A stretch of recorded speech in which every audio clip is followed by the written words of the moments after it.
다현아, 뭘 그렇게 열심히 보고 있니? 응? 그리스 신화책을 읽고 있어. 정말 흥미진진해. 그리스 신화의 배경이 되는 도시가 어디인지 알아? 아니, 아직 거기까지는 읽지 못했는데. 넌 알아? 당연하지. 그리스 신화란 그리스를 중심으로 에게해 주변에서 전해 내려온 신화야. 지금까지도 성서와 함께 어깨를 나란히 하며 발상과 상상력의 원천으로 계속 이어지고 있지. 우와, 그리스 신화의 배경이 되는 곳이 바로 지중해로구나. 가끔 TV에서나 영화에서 배경으로 보면 엄청 멋지던데. 여행지로도 유명하고 말이야. 짜잔! 얘들아 안녕. 나는 고대륙이야. 지중해 바이옴은 내가 안내할게. 우와, 반가워. 넌 지중해 바이옴에 대해 잘 알고 있겠구나. 고대류가 나도 그리스 신화를 보면서 늘 가보고 싶던 곳인데 우리 구경시켜주면 안 될까? 그럼 같이 가서 지중해 바이옴에 대해 설명해 줄게. 그럼 너무 좋아. 그럼 출발!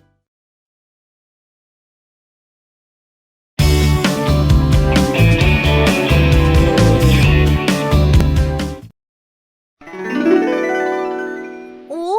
고대륙, 여기가 어디야? 여기는 좀 특이한 지역 같은데.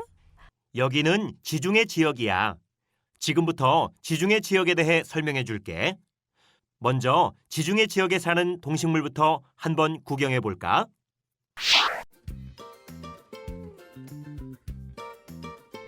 지중해 바이옴에는 어떤 동물과 식물들이 살고 있을까요? 가장 먼저 호랑이 도롱뇽입니다.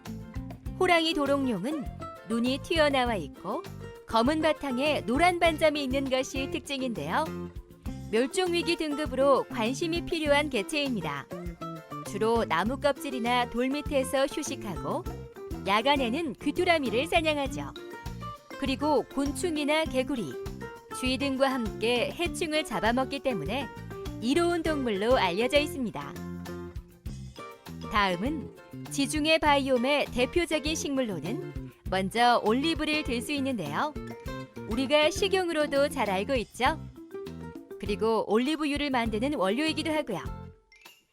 올리브는 남아프리카 공화국의 대표적인 수종이에요. 키가 작고 잎이 조그맣고 좁아서 고온 건조한 지중해성 기후에 잘 적응하는 수종입니다. 다음으로는 유칼립투스입니다. 그리스어로 아름답다와 덮인다의 합성어인 유칼립투스는 70m까지 자라는 교목이에요. 수피는 매끄럽고 청회색을 띤 흰색이죠. 잎은 마주나고 회녹색입니다. 꽃은 두세 개가 모여 피고 과실은 2.5cm 정도로 동그스름한 형태를 띱니다. 마지막으로 살펴볼 지중해 바이옴의 식물로는 허브 식물이 있습니다. 허브는 기원전 유럽의 고대 국가에서부터 이용되기 시작했는데요. 최근에는 약용으로도 사용하고 있고 미용, 아로마 테라피, 향신료, 관상용 등으로도 다양하게 사용하고 있습니다. 허브는 종류만 해도 2,500종 이상이 있고 최근에는 우리나라에서도 1,000여 종 이상이 재배되고 있습니다.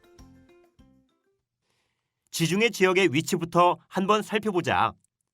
지중해는 위도 30도에서 40도의 대륙 서안에 분포하는데 전체 육지 면적의 1.7%로 좁은 편이지.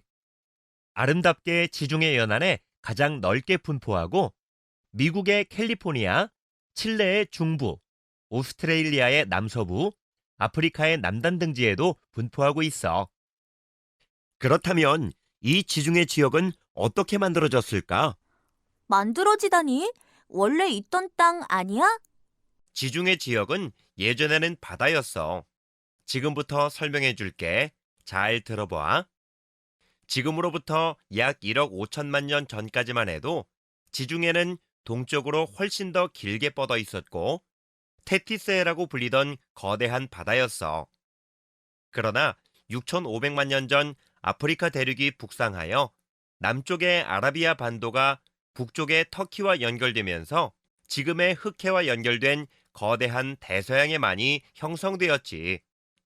이후 서쪽에서 아프리카 대륙과 이베리아 반도가 충돌하여 지브롤터에 자연 발생적인 거대한 댐이 생겨났고 육지로 둘러싸인 지중해가 만들어지게 된 거야. 이렇게 되자 바닷물이 지중해로 더 이상 공급될 수 없었겠지? 태양열에 의해 매일 4,000제곱미터 면적의 바닷물이 1,000년 동안 증발되면서 지중해의 물은 바싹 말라버렸고 지중해는 소금만 남은 거대한 소금 사막이 되어버렸어. 약 50만 년 동안 지중해는 내내 이런 사막으로 있게 되지. 그러나 갑작스런 지각 변동으로 지브롤터의 자연 발생적인 댐이 붕괴되면서 매일 100세제곱미터의 바닷물이 100년 동안 밀려 들어왔고 이런 과정이 10회 이상 반복되면서 지금의 지중해가 만들어지게 된 거야. 이렇게 지중해는 대륙으로 둘러싸인 내해이며 헤라클레스의 기둥이라 불리는 지브롤터 해협을 사이에 두고 대서양과 연결돼. 바다로서 지중해는 그 규모가 너무 작아 태양이나 달에 의한 조석의 영향을 거의 받지 않기 때문에 큰 호수로 보아도 상관없다고 해. 지중해는 이탈리아의 시칠리아와 아프리카 튀니지의 본고지를 연결하는 해저 산맥을 경계로 크게 동쪽의 이오니아 해와 서쪽의 티레니아 해로 나눌 수 있어. 기온이 더 높은 이오니아 해에서는 바닷물이 해마다 1.5m 높이씩 증발할 정도로 그 증발량이 엄청나지. 이 증발량을 메우기 위해 지브롤터 해협을 통해 대서양의 바닷물이 지중해로 밀려들어오고 있는 거야. 특히 지중해 연안의 나라들이 모여있는 곳이 있어. 스위스와 오스트리아를 지나는 알프스 산맥과 프랑스와 에스파냐를 가르는 피레네 산맥 남쪽을 남유럽이라고 해. 남유럽에는 장화 모양의 반도와 여러 섬으로 이루어진 이탈리아를 비롯해 발칸반도 남쪽과 크레타 섬의 그리스에 이르기까지 지중해 연안에 여러 나라들이 있지. 유럽 대륙의 남서쪽에 있는 이베리아 반도에는 포르투갈과 에스파냐가 자리 잡고 있는데 남유럽은 지중해를 끼고 다른 지역과 활발하게 교류할 수 있는 지리적 이점이 있어서 고대 그리스와 고대 로마가 크게 문화를 피운 곳이기도 해. 지중해 연안의 대표적인 나라들에 대해 알려줄게. 먼저 스페인이 있어. 스페인은 역사 유적지가 많아 관광객들이 찾아오지. 현재까지 13개의 스페인 도시가 유네스코 세계문화유산으로 등록되어 있어. 이탈리아 다음으로 세계문화유산이 두 번째로 많은 국가지. 보통 문화를 테마로 한 관광은 바르셀로나와 마드리드 두 대도시를 축으로 하여 움직이며 가장 관광이 중심이 된 도시는 마드리드로서 유럽 4대 관광 명소로 꼽히기도 하지. 여기는 사원 같은 것이 보이네? 여기는 바로 터키야. 터키는 동양과 서양의 문명이 교차하고 유럽과 아시아가 만나기도 하며 과거와 현재가 공존하는 신비롭고 다채로운 나라야. 터키의 대표적인 이스탄불은 바다를 가로지르는 다리를 사이에 두고 아시아 대륙과 유럽 대륙이 만나지. 마치 요정이 살고 있을 것만 같은 신기하고 재미있는 지형의 카파도키아는 화산으로 인해 형성된 기이한 모습의 풍광으로도 유명해. 지중해성 기후의 대표적인 관광지로 꼽히는 모나코는 국토의 대부분이 석회암 지대에 깎인 절벽이어서 대부분의 건물들이 절개지에 지어져 있기 때문에 국토를 감상하는 사람들이 많이 찾아오곤 해. 또한 모나코의 지중해 바다는 온화한 기후 때문에 세계 부호들이 많이 찾고 있는데 이곳의 지중해 바다는 초호화 크루즈와 요트들로 가득 차 있는 모습도 보여. 온화한 지중해성 기후와 아름다운 자연이 세계적인 관광지로 손꼽히는 케이프타운은 희망봉에서 북쪽으로 약 50km 떨어진 케이프반도 북단에 위치해 있어. 아프리카 대서양 남부 연안 가까이에서 흐르는 벵겔라 해류가 냉각 효과를 끼쳐 케이프타운의 기후를 온화하게 만들어주고 있지. 아프리카 대륙의 최남단에 위치해 있어서 희망봉에서 보면 인도양과 대서양의 색깔이 달라서 두 바다가 나뉘는 것을 확실히 볼 수 있다고 해. 케이프타운은 온화한 지중해성 기후와 아름다운 자연을 보유한 곳이고 자연 이외에도 300년 역사의 문화적 건물, 박물관, 식물원, 각국 음식을 맛볼 수 있는 다양한 식당들이 어우러져 있어 국제적 관광 도시로 손색이 없다고 해. 아나톨리아 반도에서 지중해를 끼고 있는 안틸라는 플랑크톤 같은 미생물이 살지 않아 고기가 많지 않기 때문에 물고기들이 사는 서식지의 냄새가 거의 나지 않아 여름 관광객들이 이곳에서 수영을 많이 한다고 해. 안틸라는 지중해성 기후 관광지답게 여기저기서 오렌지 나무를 쉽게 볼 수 있고 안틸라 구석구석을 구경해 보면 카파도키아와는 다른 그리스나 이탈리아에 온 듯한 분위기를 느낄 수 있어. 마지막으로 그리스에 대해 소개해 줄게. 그리스는 산지가 많은 데다가 겨울에 많은 눈이 내려. 그리스는 기후로 인해 관광업이 많이 발달되어 있지. 그리스의 로도스 섬은 유럽 관광객들이 가장 좋아하는 관광지로 선정되었으며 그 외에도 아테네, 산토리니, 파로스 등을 보기 위해 많은 관광객들이 방문한다고 해. 여기서 잠깐! 지금까지 학습한 내용을 바탕으로 아이템을 획득해 볼까요? 문장을 보고 맞으면 O, 틀리면 X에 표시해 보세요. 제시되는 문제를 맞추면 아이템을 획득할 수 있으니 지금 바로 도전해 보세요.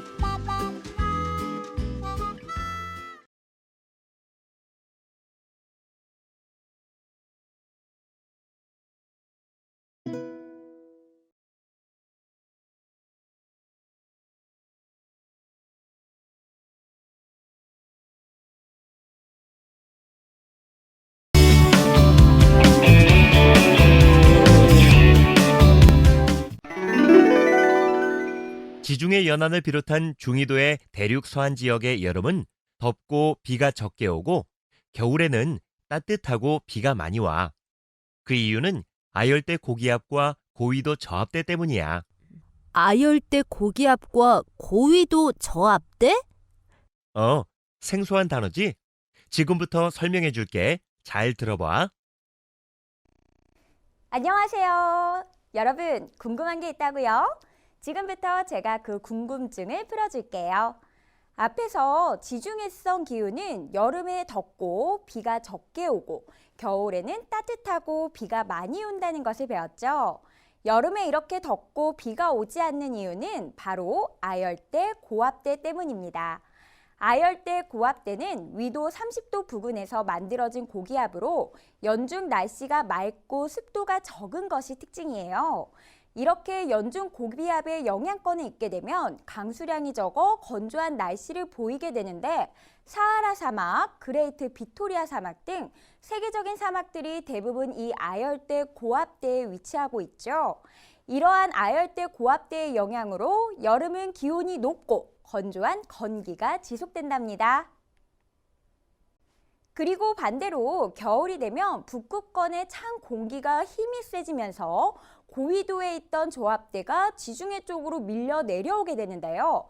이 때문에 오히려 겨울이 따뜻하고 비가 많이 오게 되죠. 어때요? 궁금증이 모두 다 해결이 되었나요? 또 궁금한 점이 생기면 언제든지 불러주세요. 그러면 안녕!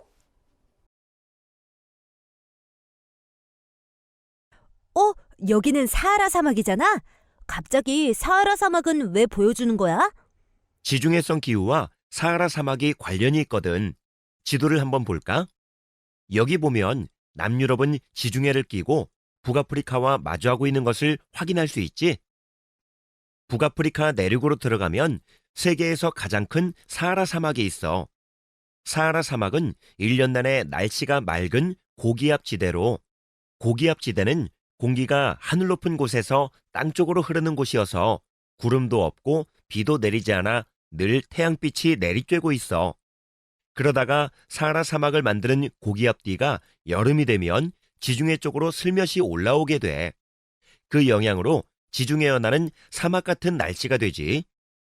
겨울이 되면 고기압뒤는 다시 사하라 사막 아래로 물러나게 되고 이때 유럽은 바다에서 불어오는 온화한 편서풍의 영향을 받아 지중해 연안에 비가 자주 내리게 돼. 쾌편의 기후 부분을 보면 이런 모습이야. 뭔가 복잡하지? 하지만 지금은 지중해 안의 고온건조한 여름을 나타내는 온대 기후와 대서양, 태평양, 인도양 등의 한류에 접한 좁은 해안지대에 선선한 여름을 갖는 기후만 보면 될 것 같아. 이러한 기후적인 특색을 지중해 연안에서 전형적으로 관찰할 수 있어서 지중해성 기후라는 용어가 붙여진 것이라고 할 수 있어. 아프리카 서남단, 오스트레일리아 남서부, 미국의 캘리포니아, 칠레의 중부 등의 대륙 서안에도 분포하고 있어. 따라서 여름에는 습도가 낮아 그늘에 가면 무척 시원하다고 해. 하지만 이런 기후로 인해 물이 부족해지고 산불이 자주 일어나기도 하지. 겨울철의 기온은 0도씨 이하로 내려가는 일이 드물어서 눈은 일반적으로 보기가 어렵지만 비가 오기 때문에 실제로 느끼는 체감 온도는 더 낮다고 해. 여기서 잠깐! 지금까지 학습한 내용을 바탕으로 아이템을 획득해 볼까요? 지중해성 기후의 내용으로 맞는 것을 마우스를 이용하여 선으로 연결해 보세요. 제시되는 문제를 맞추면 아이템을 획득할 수 있으니 지금 바로 도전해 보세요.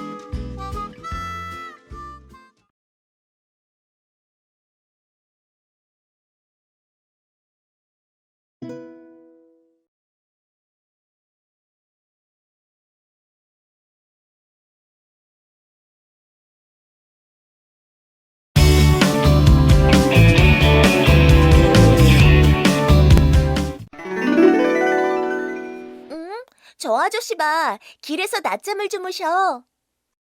한국에서는 생소한 광경이지? 축복받은 기후 덕분일까? 자연적으로 누리는 혜택이 많아서일까?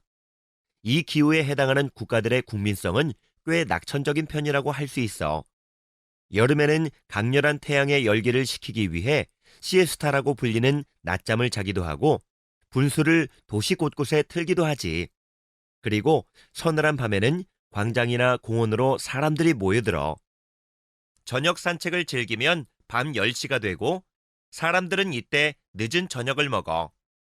스페인의 마드리드 같은 대도시에서는 새벽 1시나 2시쯤에 음악 공연이 열리기도 하지. 고온 건조한 여름철 기후에 영향을 받아 지중해 일대의 가옥은 흰색으로 칠해진 집들과 벽이 두껍고 창문이 작은 집들이 많이 있어.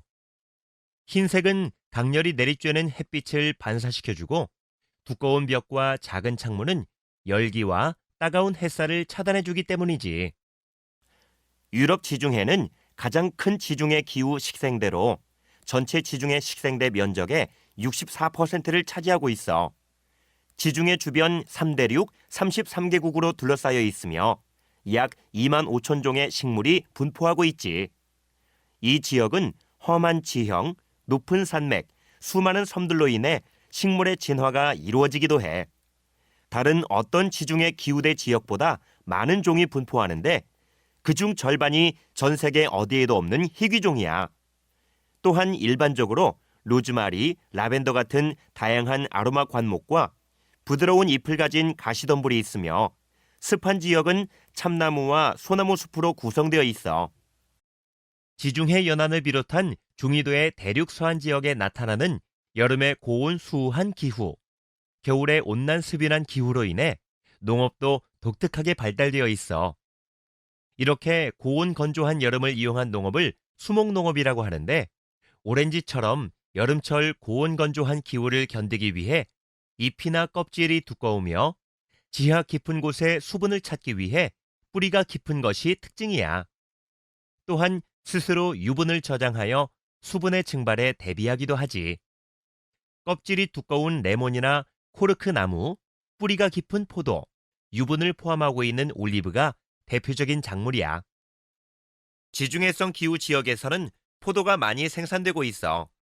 이탈리아나 프랑스 남부, 스페인의 구릉지 일대에는 포도 과수원이 많은데 그 여파로 인해 세계 포도주 생산량 역시 이탈리아와 프랑스가 1, 2위를 다투고 스페인이 3위를 차지하고 있지.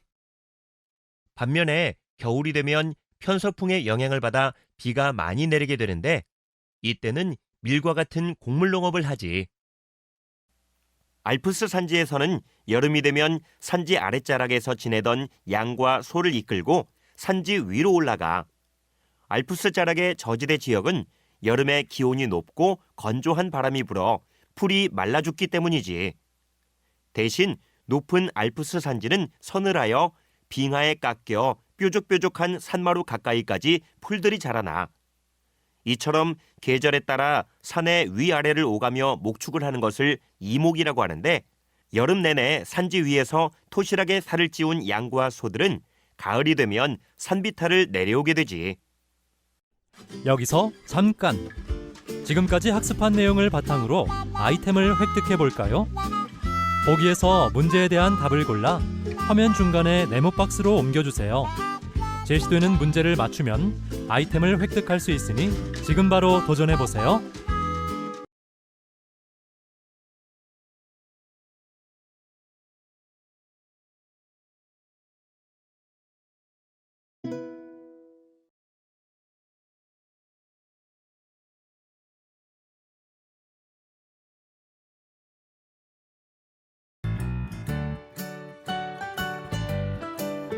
지금까지 학습한 내용을 바탕으로 퀴즈를 풀어보겠습니다.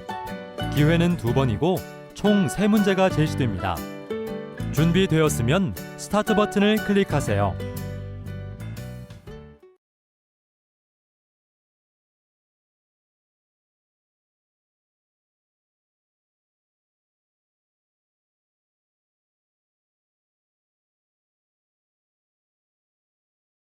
정답입니다.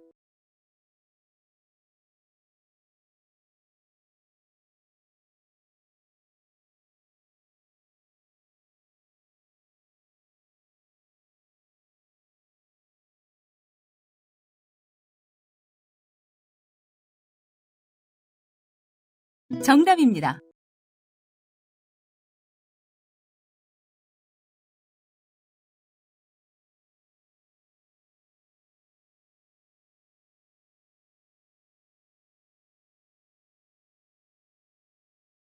정답입니다.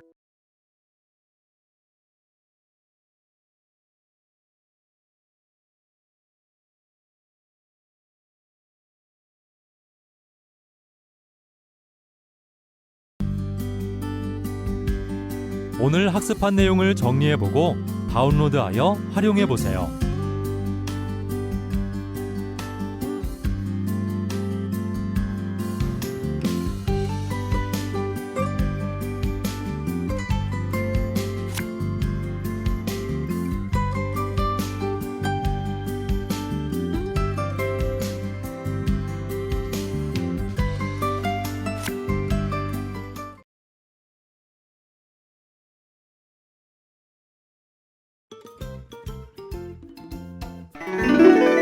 아이쿠, 지중해 바이옴은 정말 아름다운 곳 같아. 다음에도 또 가보고 싶어져. 나도 그래. 여러 곳의 바이옴을 가봤지만 나는 지중해 바이옴이 개인적으로 가장 좋아. 내가 그리스 신화를 많이 읽어서 그런가? 그렇구나. 나는 탐험이랑은 달리 온화하고 따뜻한 기후가 많이 생각나. 그리고 나중에 엄마랑 다시 꼭 여행을 가보고 싶어. 맞다, 대류가 지중해 바이옴에 문제가 있다고 했지? 어떤 문제야? 우리가 도울 수 있는 일이라면 함께 돕고 싶어. 정말? 고마워. 다음에 또 기회가 되면 함께 떠나자. 내가 그때 자세하게 설명해 줄게. 얼마든지. 벌써 다음 여행이 기대되는걸? 나도. 우리가 부르면 언제든지 달려와야 할 고대륙. 물론이지.